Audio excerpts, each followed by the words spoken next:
जय सत्य सनातन दोस्तों, जय श्री राम, जय श्री कृष्णा, राधे राधे, जय महाकाल। दोस्तों मैं अंगद पांडे, हिंदुत्व की पुकार में आपका स्वागत है।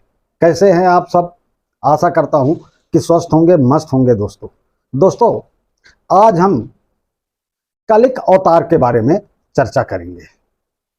कलिक अवतार की भविष्यवाणी बताएंगे, जो हमारे ऋषि मुनि भविष्यवाणी बोल के गए हैं, उस भविष्यवाणी के विषय में बताएंगे। कलिक अवतार की पहचान बताएंगे, कलिक अवतार की कथा बताएंगे और कलिक अवतार कब होगा वो बताएंगे, और कलिक अवतार का रहस्य और कलिक पुराण के बारे में भी चर्चा करेंगे दोस्तों। तो दोस्तों लास्ट तक बने रहें, यानी पूरा वीडियो देखें। जो मित्र चैनल में पहली बार आए हैं तो प्लीज़ चैनल को सब्सक्राइब कर लें, बेल आइकन बटन अवश्य दबा दें दोस्तों। और जो पुराने मित्र हैं, चैनल हमेशा देखते हैं, तो अगर गलती से किसी कारणवश अगर सब्सक्राइब नहीं कर पाए हों तो प्लीज़ आप भी चैनल को सब्सक्राइब कर लें और खूब शेयर करें दोस्तों। WhatsApp, Instagram, Facebook group, WhatsApp group, हर जगह शेयर करें दोस्तों। तो दोस्तों अब हम आ रहे हैं कलिक अवतार की कथा के बारे में चर्चा कर रहे हैं। आप लास्ट तक बने रहें दोस्तों। कलिक अवतार का रहस्य हिंदू, मुस्लिम, सिख, ईसाई हर धर्म को मानने वाले जानते हैं दोस्तों। हर धर्म को मानने वाले जानते हैं कि उनके इष्ट ने फिर से इस मृत्यु लोक में आने की भविष्यवाणी की है। हिंदू धर्म के प्राचीन ग्रंथ गरुड़ पुराण, विष्णु पुराण, अग्नि पुराण और कलिक पुराण में कलयुग का वर्णन देखने को मिलता है।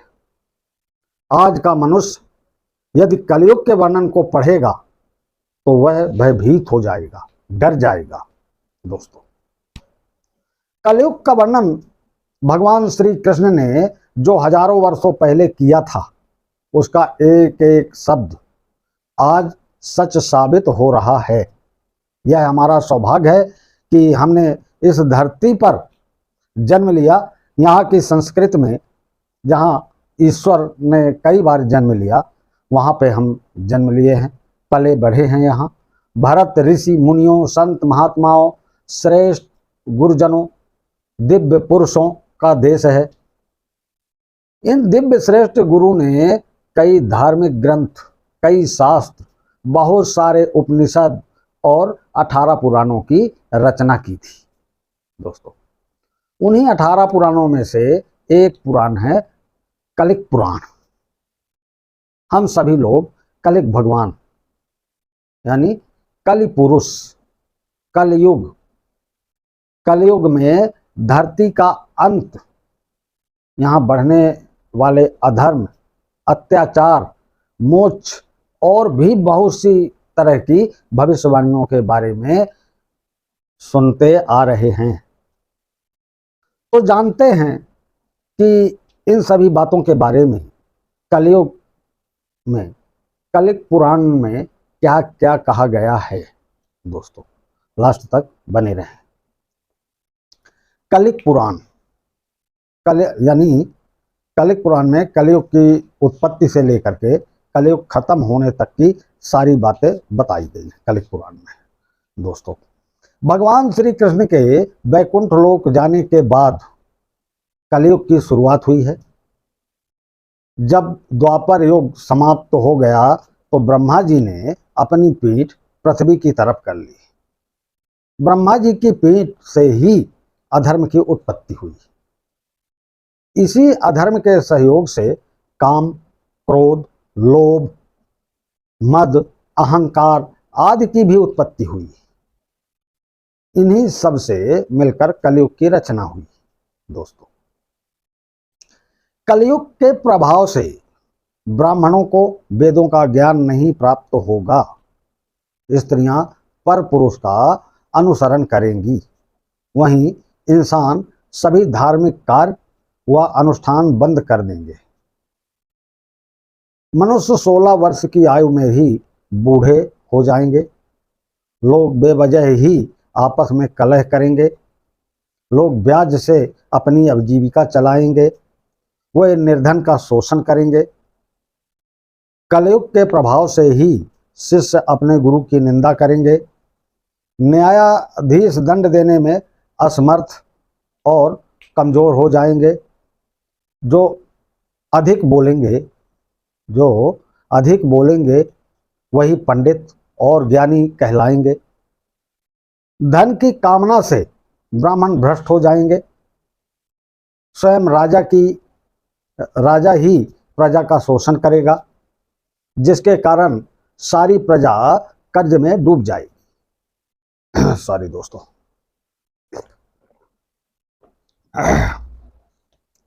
तब सारी प्रजा जंगल में रहने के लिए विवश हो जाएगी। कलयुग के प्रथम चरण में लोग भगवान की निंदा करेंगे, जैसे चल रहा है वो आप देखे ही होंगे स्वामी प्रसाद मौर्य को। कलयुग के दूसरे चरण में लोग भगवान को भूल जाएंगे। कांग्रेस पार्टी काल्पनिक बता ही दिया था श्री राम को। तीसरे चरण में वर्ण संकर उत्पन्न होंगे। चौथे चरण में लोग जात पात धर्म सब भूल जाएंगे, जिसमें पृथ्वी पर उपस्थित सभी देवता पीड़ित होंगे। वे पृथ्वी की रक्षा और धर्म की पुनर्स्थापना के लिए ब्रह्मा जी की स्तुति करेंगे। तब ब्रह्मा जी सभी देवताओं के साथ भगवान विष्णु की स्तुति करेंगे। कलयुग में पुनः धर्म की स्थापना करने के लिए प्रार्थना करेंगे। दोस्तों, सभी देवता प्रार्थना करेंगे। कलि का अवतार कब होगा अब ये बता दूं दोस्तों आप लोगों को। सभी देवताओं की स्तुति सुन भगवान विष्णु ने कहा कि मैं शीघ्र ही कलयुग में, ये कलिक पुराण में लिखा हुआ है दोस्तों। सभी देवताओं की स्तुति सुन भगवान विष्णु कहेंगे कि मैं शीघ्र ही कलयुग में संभल ग्राम में जन्म लूंगा। मेरा जन्म विष्णु यश ब्राह्मण के यहाँ उनकी पत्नी सुमिति के गर्भ से होगा। भगवान विष्णु वैशाख शुक्ल द्वादशी के दिन इस धरती पर जन्म लेंगे। भगवान विष्णु के इस धरती पर आते ही स्वयं गंगा जी उनका अभिषेक करेंगी। सभी लोग वेदों का अनुसरण करेंगे। सहृदय ब्राह्मण विष्णु यश पुत्र के नामकरण के लिए यजु और सामवेदी ब्राह्मणों को आमंत्रित करेंगे। भगवान कलिक के बालक रूप का दर्शन करने के लिए सप्त चिरंजीवी भिक्षुक का भेष बनाकर संभल ग्राम में आएंगे। विष्णु यश आदर पूर्वक सभी का सम्मान करेंगे। सभी भिक्षुक विष्णु यश की गोद में बैठे भगवान कलिक के बालक रूप का दर्शन करेंगे। वे उन्हें पहचान लेंगे कि ये विष्णु जी हैं। तो यही हरि विष्णु हैं जिन्हें कलयुग के पापों का नाश करने के लिए अवतार लिया है जिन्होंने। अतः उनका नाम कलिक होगा, जो कलि का अंत करेंगे। इस प्रकार सभी उनका नामकरण कर वहां से चले जाएंगे। अब कलिक पुराण, कलिक अवतार की शिक्षा क्या होगी दोस्तों, ये बताते हैं। माता सुमिति ने कलिक का पालन पोषण करेंगे। वह दिन प्रतिदिन शीघ्रता से बड़े होंगे। भगवान कलिक के 3 बड़े भाई कवि, राग और सुमंत्रक होंगे। इनके बड़े होने पर विष्णु यश उन्हें ब्रह्म संस्कार, उपनयन और सावित्री का श्रवण कराएंगे। इसके बाद सभी वेदों का अध्ययन करेंगे। विष्णु यश भगवान कलिक को बताएंगे कि वेद में क्या है। वेद की शिक्षा ग्रहण करवाएंगे विष्णु यश। और ब्रह्मा जी की वाणी है और सावित्री प्रतिष्ठा है। वेद 10 संस्कारों से युक्त ब्राह्मणों के पास निवास करते हैं।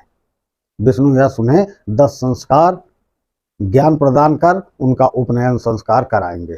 तब भगवान कलिक कहेंगे कि मैं 10 संस्कारों से युक्त और वेदों के ज्ञाता ब्राह्मण से शिक्षा लेना चाहता हूँ। इस पर विष्णु यश कहेंगे कि ऐसा ब्राह्मण अधर्मी और ब्राह्मण के शत्रु कलि के सताने से सभी ब्राह्मण का स्थान छोड़कर सभी ब्राह्मण चले गए। जो शेष रह गए हैं वह कलि के भय से अपने धर्म मार्ग में भटक गए हैं। ऐसे ब्राह्मण की खोज में तुम्हें दूर जाना होगा। तब भगवान कलि अपने पिता को वचन देंगे कि वह ब्राह्मण के शत्रु कलि का विनाश करेंगे, पुनः धर्म की स्थापना करेंगे। अब कलिक पुराण में दोस्तों क्या है बता दूं। कलिक अवतार के गुरु परशुराम की खोज। कलिक पुराण के अनुसार जब भगवान कलिक घर से गुरु की तलाश में गुरुकुल की ओर निकलेंगे, जैसे निकलेंगे तब महेंद्र गिरि पर्वत पर रहने वाले परशुराम उन्हें अपना आश्रम ले जाएंगे। परशुराम उन्हें बताएंगे कि वह रघुवंश में जन्मे जमदाग्नि के पुत्र हैं। वह वेदों को जानने वाले और युद्ध विद्या में निपुण परशुराम हैं। उन्होंने कई बार इस धरती को कई बार पापियों से, जो पाप करते थे, क्षत्रिय जो पापी राजपूत थे, विहीन कर ब्राह्मणों को दान में दे दिया है। आप मुझे धर्म पूर्वक अपना गुरु मानो। मैं आपको वेद तथा युद्ध की शिक्षा दूंगा। परशुराम उन्हें बताएंगे कि वह कई वर्षों से महेंद्रगिरि पर्वत पर उनकी प्रतीक्षा में तपस्या कर रहे हैं। आप यहाँ अपने वेदों का अध्ययन कीजिए। तब भगवान कलिक वेदों का अध्ययन करेंगे, साथ ही 64 कलाओं का ज्ञान प्राप्त कर संपूर्ण विद्या में पारंगत होंगे। दोस्तों संपूर्ण विद्या उनको परशुराम जी सिखाएंगे। इसके बाद परशुराम से कहेंगे कि जिस दक्षिणा के देने से मुझे सर्वसिद्धि की प्राप्त हो, जिस दक्षिणा की प्राप्ति से आप संतुष्ट हों, वह दक्षिणा मुझे बताइए। इस पर परशुराम जी भगवान कलिक से कहेंगे कि आप स्वयं भगवान विष्णु के अवतार हैं। आपसे मुझसे वेदों व युद्ध की शिक्षा आपने प्राप्त की। अब आप भगवान शंकर से अस्त्र शस्त्र प्राप्त कीजिए। इस धरती में अधर्म और कलि का नाश कर धर्म की स्थापना कीजिए। यही मेरी गुरु दक्षिणा होगी। अब कलिक पुराण में कलिक अवतार का भगवान महादेव से अस्त्र शस्त्र प्राप्त करने के बारे में क्या लिखा है ये बता दूं। भगवान कल्कि परशुराम से आशीर्वाद ले भगवान शंकर के पास अस्त्र शस्त्र प्राप्त करने के लिए जाएंगे। तब भगवान कलिक बिलकेश्वर महादेव मंदिर पहुंचेंगे, जहां महादेव का विधिवत पूजन कर और उनका महादेव का जहाँ पे विधिवत स्वयं पूजन करेंगे और हृदय से ध्यान करेंगे, शस्त्र प्राप्ति के लिए स्तुति करेंगे, फिर शिव स्तोत्र की रचना करेंगे। भगवान कलिक के शिव स्तोत्र को सुनकर भगवान शंकर माँ पार्वती के साथ वहाँ प्रकट होंगे।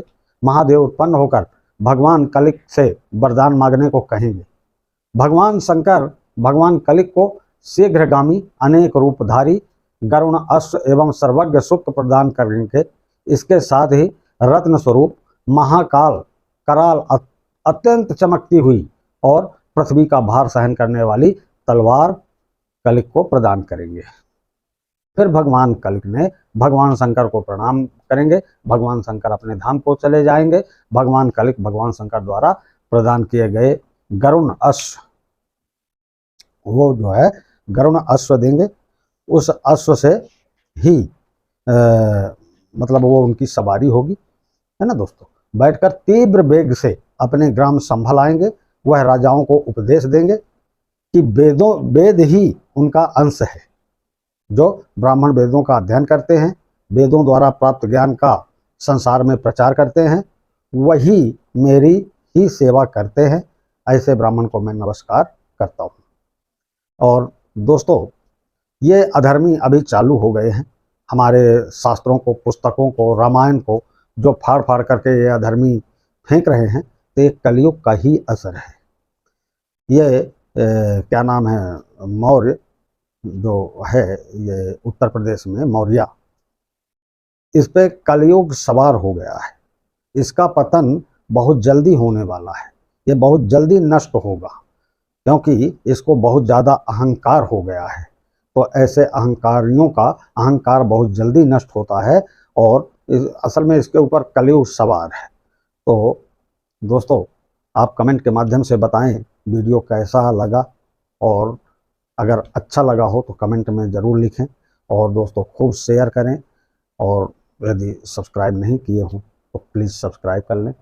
जय हिंद, जय भारत, जय जय श्री राम, हर हर हर महादेव।